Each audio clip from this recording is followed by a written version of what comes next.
আসসালামু আলাইকুম। প্রিয় দর্শক, অন্য মঞ্চের আলাপচারিতায় আপনাদের সকলকে আমন্ত্রণ জানাচ্ছি। আজ আমাদের সঙ্গে আলোচনার জন্য উপস্থিত আছেন জানিপপের প্রতিষ্ঠাতা চেয়ারম্যান জনাব অধ্যাপক ডক্টর নাজমুল হাসান কলিমুল্লাহ। জনাব নাজমুল হাসান কলিমুল্লাহ গত দুদিন ধরে ধন্যবাদ। একটা ঘটনা, কুমিল্লার মুরাদনগরে একটা ঘটনা দেশব্যাপী সাধারণ মানুষের মধ্যে ব্যাপক আলোচনার জন্ম দিয়েছে। এই ঘটনার সঙ্গে একটা সংখ্যালঘু নারীকে ধর্ষণ করা হয়েছে। এই ঘটনা তো অনেক বড় ঘটনা, কিন্তু আমরা একটা বিষয়ের সঙ্গে লক্ষ্য করলাম, এই ঘটনার সঙ্গে কিছু কিছু চরিত্র, কিছু কিছু চরিত্রের নাম আমরা দেখতে পেলাম, উচ্চারিত হতে দেখলাম। এবং সেই চরিত্রগুলোর মাধ্যমে তারা যেন বলতে চাইলেন যে ধর্ষণটা যেন তোর ব্যাপার, এখানে রাজনীতিটাই মূল। তারা তারা যার যার মতো করে এখানে রাজনীতি করার চেষ্টা করছেন। এটা আমার কাছে মনে হয়েছে, আপনার কাছে কি মনে হয়েছে আমি বলতে পারবো না, আমার কাছে এরকম মনে হয়েছে। তো আমার কাছে আমার কথাটা হলো যে এই ধরনের যে একটা সাধারণ মানে একটা অপরাধ, যেটা যে নাকি নির্জলা একটা অপরাধ, একটা নির্জলা অপরাধকে যখন আপনি রাজনীতির ভিতর দিয়ে ঢুকিয়ে দিবেন, তখন তো সেই অপরাধটার প্রকৃত বিচারটা থেকে আমরা কিন্তু বঞ্চিত হব। তো এটা এই মুহূর্তে এই রাজনীতিকরণটা কেন খুব জরুরি হয়ে গেল কেন? দেখুন, যেহেতু বিরাজনীতিকরণের একটি প্রক্রিয়া খুব কনসিয়াসলি পার্সু করা হচ্ছে, সে কারণেই আপনার এ ধরনের বাক পাসিং এর স্পেস তৈরি করে দেওয়া হচ্ছে। আপনি খেয়াল করে দেখেন, এই যে মাইনরিটি মেজরিটি, এটি বাংলাদেশ কনটেক্সটে রেলেভেন্ট নয়। স্বাধীন সার্বভৌম রাষ্ট্র বাংলাদেশ প্রতিষ্ঠার জন্য যে স্বাধীনতা সংগ্রাম, সেখানে প্রথম সংখ্যাগরিষ্ঠ সম্প্রদায়, দ্বিতীয় সংখ্যাগরিষ্ঠ সম্প্রদায়, তৃতীয় সংখ্যাগরিষ্ঠ সম্প্রদায়, চতুর্থ সংখ্যাগরিষ্ঠ সম্প্রদায়, তারা কাঁধে কাঁধ মিলিয়ে যুদ্ধ করেছেন এবং বুকের তাজা রক্ত ঢেলে দিয়েছেন, সর্বরকমের ত্যাগ স্বীকার করেছেন। এখানে আপনার ভারত পাকিস্তান যেই আপনার কন্টিনাম, সেই পার্সপেক্টিভে বিষয়টাকে দেখলে কিন্তু চলবে না। আপনার যেভাবে একটি পক্ষ থেকে হাইলাইট করবার চেষ্টা করা হয়েছে যে একজন হিন্দু নারী ধর্ষিত হয়েছেন, তাকে গণধর্ষণ করা হয়েছে, এবং সেটি আবার বিশেষ একটি দলের পক্ষ থেকে ড্রামবিট করা হয়েছে। আবার এর বিপরীতে যে তিনি বিএনপির রাজনীতির সঙ্গে যুক্ত সম্প্রতি, এইটি খোলাসা করে ফলাও করে প্রচারের চেষ্টা করা হয়েছে আরেকটি পক্ষ থেকে। এবং আপনার এর সঙ্গে ভবিষ্যৎ ইলেকট্রাল পলিটিক্স যুক্ত হয়ে গেছে। এখন নারীর সম্ভ্রমহানি ঘটলো, সেটিতে কার লাভ কার ক্ষতি, কে কতটুকু গেইন করলেন, এটাকে কার্ড হিসেবে ব্যবহার করে এই যে চিন্তা, বিকৃত চিন্তা, এই জায়গাটায় আমাদের কুঠারাঘাত আনতে হবে। আপনার এখানে বাক পাসিং এর কোনো স্পেস রাখা যাবে না। ধর্ষক ধর্ষকই, তিনি আপনার নারী না পুরুষ, তিনি কোন বর্গের মানুষ, তিনি তার ধর্মবিশ্বাসে কোন চেতনা বহন করেন, রাজনৈতিক এক্স বা ইডিওলজিক্যাল এক্স তার কি, এগুলো ইম্যাটেরিয়াল। আপনার নারীর সম্ভ্রম যে কোনো মূল্যে রক্ষা করবার জন্য রাষ্ট্রকে দায়িত্ব নিতে হবে। এবং আমি তো মনে করি, যদি স্যানিটি থাকতো, যদি সেলফ রেসপেক্ট থাকতো, তাহলে আমাদের এখন যিনি ড্রাইভিং সিটে আছেন, মাননীয় প্রধান উপদেষ্টা, প্রধানমন্ত্রীর মর্যাদায়, আপনার দীর্ঘদিন পর বাংলাদেশ একজন পুরুষকে পেয়েছে এই পদে, এই সিটে। সেই পদে থেকে আত্মগ্লানি থেকেই তার ঘোষণা দিয়ে দায়িত্ব ছেড়ে দেওয়া উচিত ছিল। আপনার যে ইসলামী চেতনার কথা বলেন, যেখানে হযরত ওমরদের মতো আপনার রাদিয়াল্লাহু তাআলা আনহু, তারা খলিফায়ে রাশিদিনের যে মডেল চরিত্র যারা, তারা কিন্তু একটা কুকুরও যদি না খেয়ে থাকতো ফোরাতের তীরে, সেটার দায়, শ্লাঘা, সেই মনোবেদনা অনুভব করার চেষ্টা করতেন। সেখানে আপনার প্রফেসর ইউনূস ওয়াজেবের নামাজের সময় আপনার কিস্তি টুপি লাগিয়ে আবেগ আপ্লুত হয়ে যান, যখন মুসল্লিদের পক্ষ থেকে বলে আপনি আরো 5 বছর থাকুন, দালালদের কথা শুনবেন না। প্রায় এবার সর্বশেষ ঈদুল আজহার নামাজের যে ঈদগাহ, সেখানে বাঁশ দিয়ে যেই বাউন্ডারি গুলো তৈরি করা হয়, সেখানে প্রায় বাড়ি খেয়ে যাচ্ছিলেন। ভাগ্যিস এসএসএফ এর সংশ্লিষ্ট সদস্য বিষয়টা খেয়াল করে তাকে আর আগে বাড়তে দেন। এই যে ভেতর থেকে যে মৌতাকটা অনুভব করেন, এটি তো ডেফিনেটলি তাকে মোহিত করে। ক্ষমতার মোহ এই বয়সে একজন লোক যদি না ছাড়তে পারে, তাহলে আর কি বলা যায়, ধরনের দ্বিধাহ আমরা প্রবেশ করি। একটা জিনিস মানে বলা হচ্ছে যে এই মানে আপনার মুরাদনগরের এই ঘটনাকে নিয়ে আমি আসিফ মোহাম্মদ সজীব ভুঁইয়া উপদেষ্টা, ওনাকে সরাসরি বলতে শুনলাম, উনি একটা মাফিয়া গোষ্ঠীর কথা বললেন, যে যারা নাকি আওয়ামী লীগের মানে আপনার স্বৈরাচারের দোসরদেরকে যারা নাকি প্রশ্রয় দিচ্ছেন। তো এটা বলার মাধ্যমে উনি হয়তো বিএনপিকে ইঙ্গিত করেছেন। আবার দেখলাম ঢাকা বিশ্ববিদ্যালয়ের সাবেক শিবিরের যিনি সভাপতি ছিলেন মিস্টার সাদিক কাইয়ুম, সাদিক কায়েম, দেখলাম সাদিক সাহেব দেখলাম ফেসবুকে। আবার ফখরুল ইসলাম আলমগীর, ওনাকে বলতে দেখলাম যে উনি এই উপদেষ্টা সাহেব সম্পর্কে বলছেন যে জনতুষ্টির চেয়ে উনি আত্মতুষ্টিতে বেশি ভুগছে, আত্মসেবায় বেশি মগ্ন হয়ে পড়েছেন। তো এই যে পরস্পর বিরোধী কথাবার্তাগুলো, এই কথাবার্তাগুলোকে সাধারণ মানুষ যা নাকি সেই ধর্ষণের একটা দৃষ্টান্তমূলক বিচার চায়, তাদেরকে কিছুটা হলেও হতাশ করবে না? ডেফিনেটলি আপনার এর চেয়ে ধিক্কার দেওয়ার মতো এনভায়রনমেন্ট আর কখন কোথায় প্রিভেইল করবে? বাকপাসিং অত্যন্ত ঘৃণ্য একটি মানসিকতা। দ্বিতীয়ত, এর থেকে ফায়দা লুটবার যে চেষ্টা, সেটি আরো ঘৃণ্য। এবং সবচেয়ে ভালো হতো মোরালি স্পিকিং প্রফেসর ইউনূস যদি এর দায় নিয়ে আপনার পদত্যাগের হুমকি দিতেন। মাঝখানে একবার তিনি বলেছিলেন যে তিনি ফেড আপ, এবং নাহিদ মহোদয়ের মাধ্যমে বলবার চেষ্টা করেছেন যে তিনি এনাফ ইজ এনাফ, চলে যাবেন। সেই চলে যাওয়াটাই যদি তার জন্য সবচেয়ে গ্রেসফুল হতো। এখন এই দ্বিতীয় হ্যান্ডি তার জন্য যে কারণটা এসে ধরা দিয়েছে, ন্যাক্কারজনক। আরেকটা, যেহেতু আসিফ মোহাম্মদ সজীব ভুঁইয়া প্রসঙ্গটা এলোই, ওনার আরেকটা ঘটনার কথাটা বলি আপনাকে। আজকে উনি মরক্কো যাচ্ছিলেন, তখন দেখা গেল যে ওনার ব্যাগের মধ্যে যে ম্যাগাজিন পাওয়া গেলো, গুলি ভর্তি ম্যাগাজিন। তারপর উনি তড়িঘড়ি করে সেটা হস্তান্তর করলেন, আরেকজনকে দিলেন। এবং এটা নিয়ে একটা সংবাদ প্রকাশিত হলো একটা অনলাইনে। সেই সংবাদটা মাত্র 5 মিনিটের বেশি অনলাইনে থাকতে পারলো না, থেকে উঠিয়ে নিতে হলো। তো এই বিষয়গুলো কি আপনার কাছে, এগুলি কি ইঙ্গিত করে? দেখুন, রাষ্ট্র খাবি খাচ্ছে, রাষ্ট্র সিরিয়াসলি ইনজিওর্ড, এবং এমন সব কুশীলবের পাল্লায় পড়েছে রাষ্ট্র, যে রাষ্ট্রের যদি সুযোগ থাকতো তাহলে আত্মহত্যা করবার চেষ্টা করত। এই ধরনের ঘটনা কিন্তু নতুন নয়। আমি আপনাকে ইতিহাস পর্যালোচনা করে উদাহরণ দেব।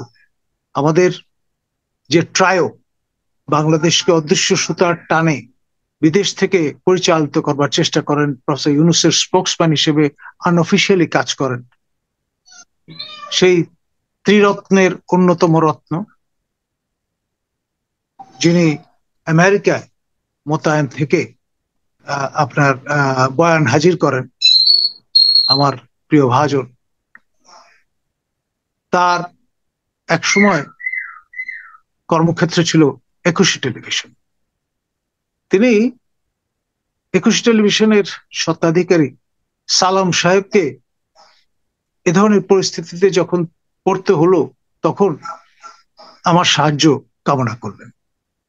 সালাম সাহেব মুম্বাইতে যখন এয়ারপোর্টে এরোপ্লেনে উঠবেন, তখন তার পকেটে গুলি পাওয়া গেল, এবং ন্যাচারালি ইন্ডিয়া তো বিষয়টাকে ভালোভাবে নেয়নি, তাকে আটক করার ব্যবস্থা করেছিল। এবং শেষ পর্যন্ত আপনার ডক্টর কনক সারওয়ার শরণাপন্ন হয়েছিলেন তিনি। এবং কনক জানতেন যে এই বিষয়টা আমার মতো লোকের দৃষ্টিতে নিয়ে আসলে এটা নিয়ে একটা হইচই পড়ে যাওয়ার সম্ভাবনা আছে, এবং ডিপ্লোম্যাটিক চ্যানেলে বিষয়টা সুরাহা করা যেতে পারে।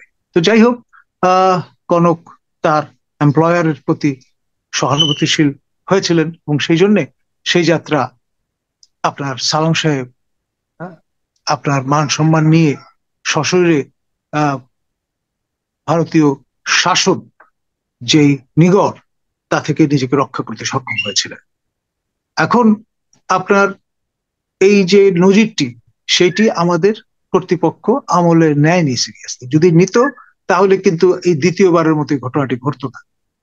সজীব ভুঁইয়া, আমার নিশ্চিত বিশ্বাস তার বয়স 27 বছর।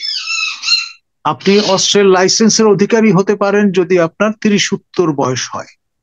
আপনি খেয়াল করে দেখেন, এই সরকার, এই হুকুমত ক্ষমতায় আসার পরে আইন করে আপনার বিগত আমলে যতগুলো অস্ত্র লাইসেন্স প্রদান করা হয়েছে, রাইফেল, শটগান কিংবা পিস্তলের, সবগুলোকে স্থগিত করা হয়েছে।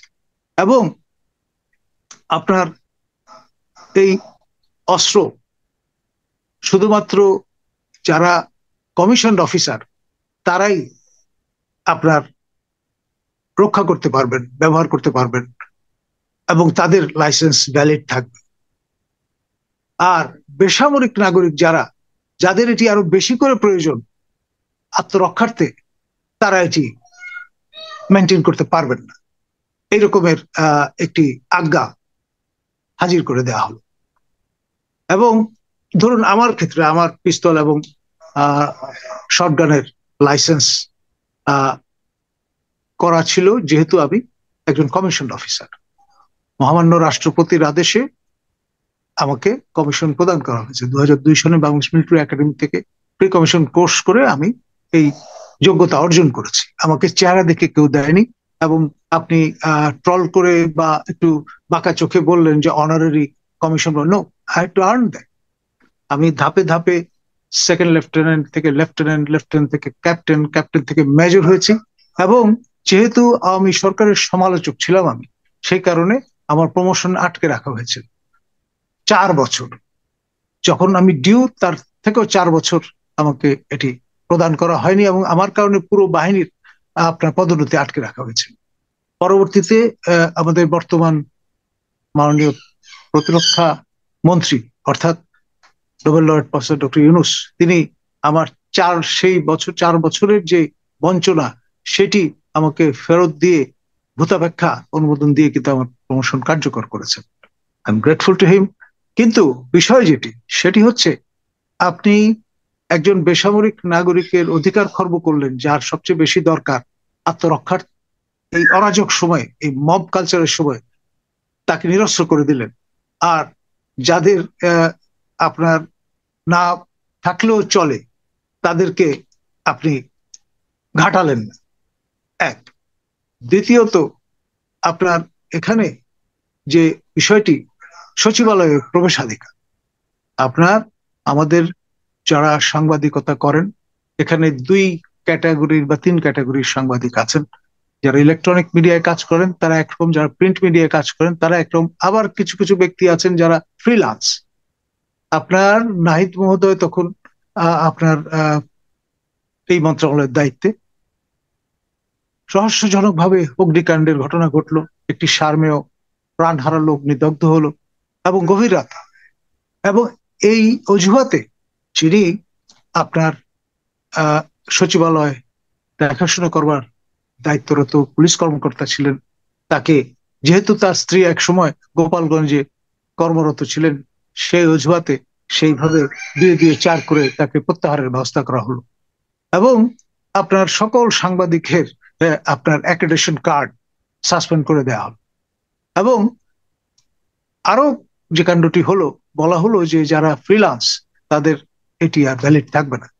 খেয়াল করে দেখেন, মানে কত বড় নির্বুদ্ধিতার কাজ। যিনি ফ্রিল্যান্স, তিনি সবচাইতে বেশি স্বাধীন, মতামত প্রকাশের ক্ষেত্রে অগ্রণী ভূমিকা পালন করবেন। আর তার এই অগ্রণী ভূমিকা যাতে তিনি না পালন করতে পারেন, সেই জন্য ইউনূস শাহিতে এসে আমাদের এই জিনিসটা প্রত্যক্ষ করতে হলো। দায় কিন্তু কার? স্বরাষ্ট্রমন্ত্রীর, বা স্বরাষ্ট্রমন্ত্রীর মর্যাদায় যিনি আপনার উপদেষ্টা, তিনি সচিবালয় রক্ষা করতে পারলেন। অগ্নিকাণ্ডের ঘটনাটি ঘটলো এবং এর দায় সাংবাদিকদের উপর চাপিয়ে দেওয়া হলো। এখন আপনি তো স্বচ্ছতা নিশ্চিত করবার হাতিয়ার, সেখানে আপনি একটা অস্বচ্ছ ঘটনা ধামাচাপা দিলেন। এখন পর্যন্ত সেটি মেনটেন করেছে। আমার কাছে মনে হয়েছে এটা অন রেকর্ড বলা দরকার। আপনি নিজেও একজন সাংবাদিক, আমি দীর্ঘ 1 বছর প্রেস ইনস্টিটিউট বাংলাদেশে পোস্ট গ্রাজুয়েট ডিপ্লোমা কোর্স করে আমি যোগ্যতা অর্জন করেছি। তারপরে এক বছর করে 5 বছর অস্থায়ী কার্ড পেয়েছি। 5 বছর অতিক্রান্ত হওয়ার পর স্থায়ী কার্ড পাওয়ার জন্য এলিজিবল হয়েছি। তারপরে একাধিকবার সেটা রিনিউ করার সুযোগ আমার হয়েছে। আমার মেয়াদ কিন্তু এখনো শেষ হয়নি, কিন্তু এক আজ্ঞা দিয়ে সেটা সাসপেন্ড করে রাখা হয়েছে, which is really unfortunate।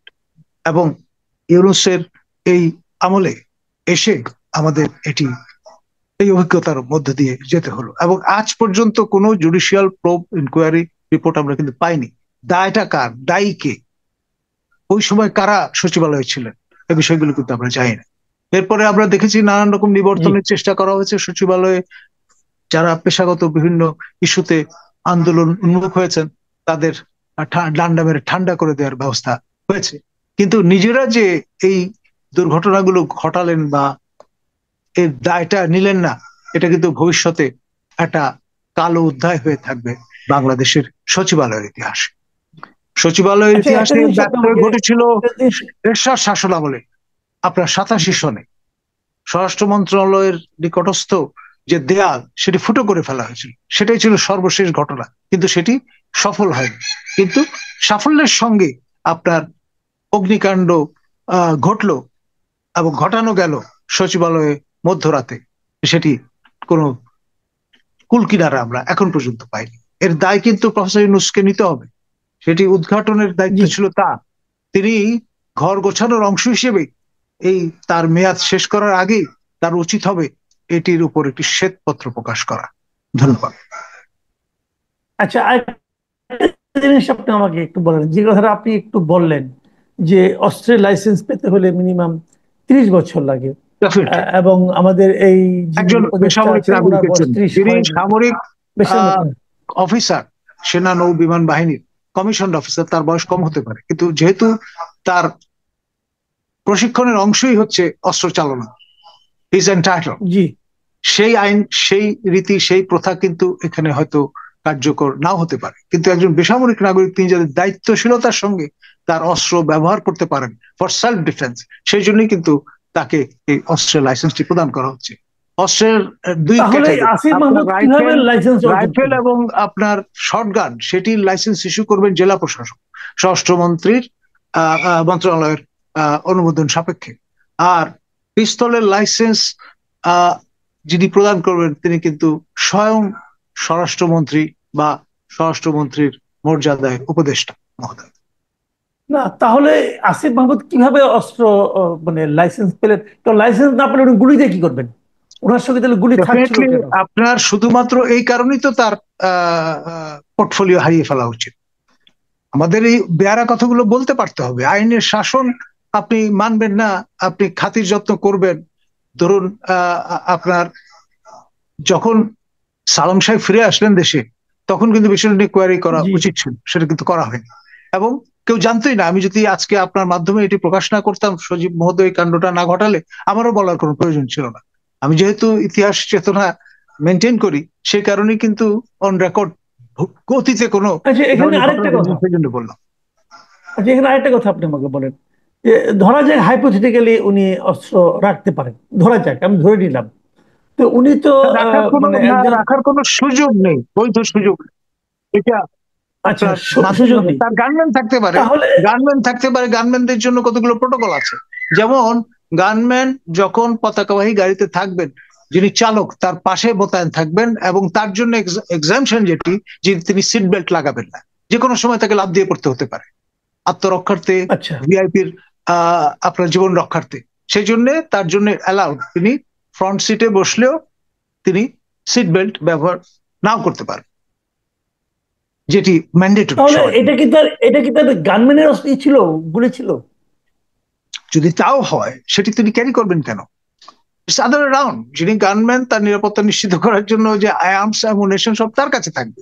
যিনি পিএপিএস, তার দায়িত্ব মালপত্র ক্যারি করা, না মন্ত্রী মহোদয়ের স্বয়ং দায়িত্ব আপনার তাদের রিলিজ দেওয়া? তাহলে তারা মাসের শেষে বেতন নিচ্ছেন কেন ওই কাজের থেকে? এই বিষয়গুলো না, আমি কতগুলো জিনিস বোঝার চেষ্টা করছি।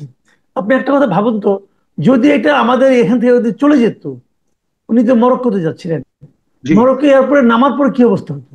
সালাম সাহেব যে বিব্রতকর পরিস্থিতিতে পড়েছিলেন তার চেয়েও বিব্রতকর পরিস্থিতি তৈরি হতো, কারণ সালাম সাহেব প্রাইভেট ইন্ডিভিজুয়াল, হতে পারেন তিনি একজন ধনাঢ্য ব্যক্তি, ইলেকট্রনিক মিডিয়ার একটি আউটলেটের স্বত্বাধিকারী, কিন্তু তিনি তো মন্ত্রীর মর্যাদায় সেখানে রাষ্ট্রীয় সফরের মতো একটা সফরে হয়তো যাচ্ছেন, বা তার কাউন্টারপার্ট যিনি মরক্কোতে তার আমন্ত্রণে যাচ্ছেন, অথবা তিনি কোনো সেমিনার সিম্পোজিয়াম বা ওয়ার্কশপ অ্যাটেন্ড করতে যাচ্ছেন। তাকে তো দায়িত্বশীল আচরণ করতে হবে ভাই। এই রাষ্ট্রের মালিক তো আপনি একা নন। তাহলে পার্থক্য রইল কি, যে বাপের দেশ না বলে যে আমরা স্লোগানগুলো শুনেছিলাম সেই জায়গায় তো আপনি চলে গেলেন। আমরা তাহলে অপেক্ষা করি যে উনি আসার পর কি জবাবটা দেন এবং এটা ডেফিনেটলি নিয়ে সরকার প্রধান কি করেন, কি অ্যাকশন নেন। এটি শুধুমাত্র আমার মনে দুঃখ হয় এটা প্রকাশ করলে দেখা চলবে না, উচিত। শুধুমাত্র দুঃখ প্রকাশ করলে কিন্তু চলবে না, দায় এড়ানো যাবে না। আমরা এত আপনার কমপ্লেসেন্ট হব কেন? জি, অনেক ধন্যবাদ, অনেক ধন্যবাদ জনাব নাজমুল হাসান কলিমুল্লাহ। আপনি অনেকগুলি সেন্সিটিভ বিষয় নিয়ে খুব ডিটেইলে কথা বললেন। আমার মনে হয় আমরাও আশা করব যে সরকার প্রধান হোক আর সরকারের যারা অংশ আছেন তারা হোক, এই বিষয়টা আপনাকে জবাবদিহিতা আমরা সরকারের কাছে দাবি করব যে কেন একজন অপ্রাপ্ত বয়স্ক, অপ্রাপ্ত বলছে এই অর্থে যে অস্ত্র এলিজিবিলিটি বহনের জন্য, পার্সপেক্টিভ। হ্যাঁ, অস্ত্র বহনের জন্য পর্যাপ্ত, অস্ত্র লাইসেন্স পাওয়ার জন্য পর্যাপ্ত বয়স হয়নি এমন ব্যক্তি উনি কেন গুলি বহন করবেন ওনার সঙ্গে বিমানে ওঠার সময়, এবং যেটা নিয়ে একটা বিব্রতকর পরিস্থিতি তৈরি হবে, এটা কেন হবে এবং এটা হওয়া উচিত কিনা। মানে ওনারা কি ধরাকে সরা জ্ঞান করেন? ওনারা কি এই দেশটাকে নিজের বাপার মানে পিতার দেশ মনে করেন নাকি নিজের দেশ মনে করেন? ওনাদের এই এত্তেরটা কোত্থেকে এলো? একজন উপদেষ্টা কি সাধারণ একটা জনগণের চেয়েও বাড়তি কিছু মানে আপনার রাষ্ট্রীয় ক্ষমতা ভোগ করার সুযোগ পান? এই অধিকারগুলো কোত্থেকে আসে, কোন মানসিকতা থেকে আসে? আমরা তার একটা সুস্পষ্ট জবাব এই সরকারের কাছে চাইতেই পারি। আমরা দেখি সরকার সেই জবাব দেয় কিনা। জনাব নাজমুল হাসান কলিমুল্লাহ, ঠিক সময়ে ঠিক প্রশ্নটা উত্থাপন করার জন্য আপনাকে ধন্যবাদ। প্রিয় দর্শক, আপনারা অপেক্ষায় থাকুন, দেখি আমরা এই প্রশ্নটার জবাব পাই কিনা। এখন এই পর্যন্তই। আল্লাহ হাফেজ।